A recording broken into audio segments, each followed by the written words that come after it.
Hello friends, today we will deal about BT cotton. BT cotton is a transgenic crop or genetically modified crop. Transgenic crops हम उन crops को कहते हैं जहां genetic modification किया जाए using some other gene or a segment of DNA for a new trait and this trait may be for enhancing nutritional quality or for herbicide tolerance or protection from insects etcetera. तो जो BT cotton है it is modified and इसको जो prepare किया गया था this was prepared for protection from insects. यहाँ जो न्यू जीन था this was taken up from a bacterium that was Bacillus thuringiensis. तो इंसेक्ट्स का आप जानते हैं कि ये क्रॉप लॉस कराते हैं और हमारी क्रॉप को बहुत बुरे तरीके से ख़त्म कर देते हैं. एंड दीज आर मेंबर्स और ऑफ द ऑर्डर कोलियोप्टेरा जैसे कि beetles, Lepidoptera and Diptera. Insects में आपके कौन से हो गए? Beetles, moths, butterflies, mosquitoes etcetera. And these act as most serious plant pest. यहाँ आप देख सकते हैं 2 लीफ हैं जिन पे इंसेक्ट का अटैक हो चुका है और किस तरीके से पूरी लीफ खत्म हो गई है. कितने पोर्स होल्स क्रिएट हो गए इन दिस लीफ. ये क्या करते हैं कि इंसेक्ट्स च्यूइंग कर जाते हैं, बाइटिंग कर जाते हैं of the leaf, of the fruit, of the seeds etcetera. Human को भी मॉस्किटोज अफेक्ट करते हैं but in that case we use either All Out or we use some ointment to protect our body. लेकिन आप जानते हैं कि plants तो इमोबाइल हैं, they are stationary, so they can't use any sort of these mechanisms. So scientists have developed a variety with BT cotton which can protect itself from mosquitoes, from insects, etc. These insects are pests, so we generally used chemical pesticides. Pesticides क्या होते हैं? जो कि paste की activity को खत्म कर देते हैं. But we were using these chemical pesticides again and again, so pest developed resistance against these pesticides. और केमिकल पेस्टिसाइड्स के कंटिन्यूस एक्सपोजर, कंटिन्यूस एप्लीकेशन से ये पेस्टिसाइड्स सॉइल में भी एक्यूमुलेट हो रहे थे, which was ultimately leading pollution in the environment. तो साइंटिस्ट ने सोचा कि अगर इस तरीके से केमिकल पेस्टिसाइड्स का हम यूज करते रहे तो ये हमारे क्रॉप को भी खराब करेगा, एनवायरनमेंट को भी पॉल्यूटेड कर रहा है और पेस्ट भी रेजिस्टेंस ले रहे हैं. सो दे डेवलप बायोपेस्टिसाइड. और बायोपेस्टिसाइड होते हैं जहाँ की किसी बायोलॉजिकल ऑर्गेनिज्म को एज अ पेस्टिसाइड यूज किया जाए. Biopesticides are better than chemical pesticides because they don't lead any pollution or they don't cause pest resistance. यहाँ आप देख सकते हैं इट्स अ कॉटन प्लांट.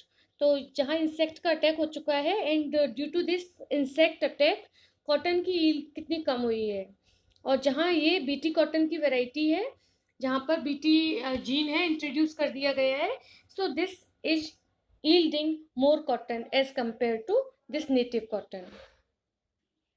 जैसा कि मैंने आपको बताया था कि कोई भी ट्रांसजेनिक प्लांट के लिए, ट्रांसजेनिक क्रॉप के लिए हम एक न्यू जीन आइसोलेट करते हैं.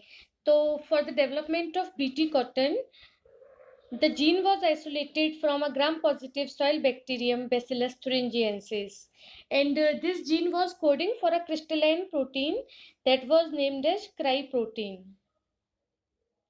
So this gene was not toxic to humans or other animals, इसीलिए ये बहुत सेफ था. So this gene was isolated using some restriction enzymes and was incorporated to cotton. But these biopesticides were acting against insect and these were reported to inhibit insect growth or cause higher insect death rates. तो ये जो jeans थे cry proteins को synthesise करा रहे थे. Cry proteins में मतलब जो जीन्स थे वो कोड कर रहे थे क्राई प्रोटीन्स को. And these genes were protease inhibitors. Protease inhibitors थे तो ये क्या करते थे कि इंसेक्ट के डाइजेशन को इंटरफियर कर रहे थे. इंसेक्ट का जो डाइजेशन था वो प्रॉपर नहीं हो पा रहा था in the presence of cry protein. And these were synthesizing lectins which kill insects by binding to specific glycosylate proteins and chitinase enzymes that degrade chitin found in the cuticle of some insects. Insects की जो cuticle होती है उसमें chitin present होता है. This is a polysaccharide. और ये जो जीन्स थे जो कि हमने बैसिलस thuringiensis से आइसोलेट किए थे, these genes were coding for chitinase enzyme. Chitinase enzyme क्या करता है? काइटिन को डिग्रेड कर देता है. तो इंसेक्ट्स की जो क्यूटिकल थी वो डिग्रेड हो रही थी, इसी वजह से इंसेक्ट्स की डेथ हो रही थी. तो अब आप लोगों के मन में क्वेश्चन आएगा कि अगर ये जो जीन्स थे प्रोटीज इनहिबिटर्स थे, लेक्टिन सिंथेसाइज कर रहे थे, काइटिनेज प्रोड्यूस कर रहे थे, तो ये कॉटन को अफेक्ट क्यों नहीं कर रहे थे? Because this gene was introduced in cotton. तो ये कॉटन को अफेक्ट क्यों नहीं कर रहा था? Because this bacillus thuringiensis produces non toxic protoxin. तो जो क्राई प्रोटीन थी तो नेचुरल स्टेट में जो एग्जिस्ट कर रही थी that was existing as a protoxin. मतलब एक्टिव टॉक्सिन नहीं थी. This was inactive toxin at the beginning. लेकिन जब इंसेक्ट्स इस प्रोटॉक्सिन को कंज्यूम करते थे तो ये हाइड्रोलाइज हो जाती थी in the alkaline medium to yield the toxic protein.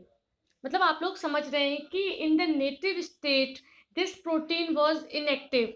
लेकिन जब इंसेक्ट्स ने प्रोटीन को कंज्यूम किया, जब इंसेक्ट्स ने बीटी कॉटन की लीफ को कंज्यूम किया, तो ये इंसेक्ट्स के एल्केलाइन मीडियम की वजह से एक्टिव हो रही थी.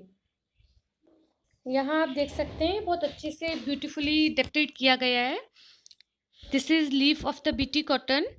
तो जब कोई भी इंसेक्ट इस लीफ को कंज्यूम करता है जिसमें कि क्राइजीन बीटी जीन इंट्रोड्यूस किया गया है जो कि क्राई प्रोटीन को कोड कर रहा है. So this was existing as inactive toxin. लेकिन जब इंसेक्ट ने इसको इंजेस्ट किया उसके बाद में due to the alkaline pH of the midgut of insect, this protoxin gets converted into activated toxin. At that time, this activated toxin gets bind to the epithelial receptor of midgut of insect. Midgut की जो epithelial receptor है उससे active toxin bind कर जाती है. And after the binding to the receptor this toxin causes pores in the midgut and causes swelling, which leads to the death of insect. Different strains of bacteria, Bacillus thuringiensis, produce different types of cryproteins. जितने strains के type थे उसके basis पर cry proteins भी various types की थी. जैसे cry 1 and cry 2b proteins, these were toxic to the members of lepidoptera. Cry 2a proteins were toxic to lepidoptera and diptera. आप लोगों को ये याद करना है कि कौन सी क्राई प्रोटीन कौन से मेंबर्स के लिए इफेक्टिव थी. जैसे cry 3 proteins were effective against the members of Coleoptera and cry 4 proteins were effective against the members of Diptera. The first report of engineering Bt toxin gene was done into tobacco. Tobacco में first BT gene transfer किया गया था. Tobacco के बारे में आप जानते हैं, Nicotiana tabacum. And Monsanto was the first company to produce transgenic crop BT cotton. तो आप लोगों को याद रखना है कि मॉन्सेंटो जो कंपनी थी this was the first company जिसने कि ट्रांसजेनिक कॉटन को प्रोड्यूस किया था.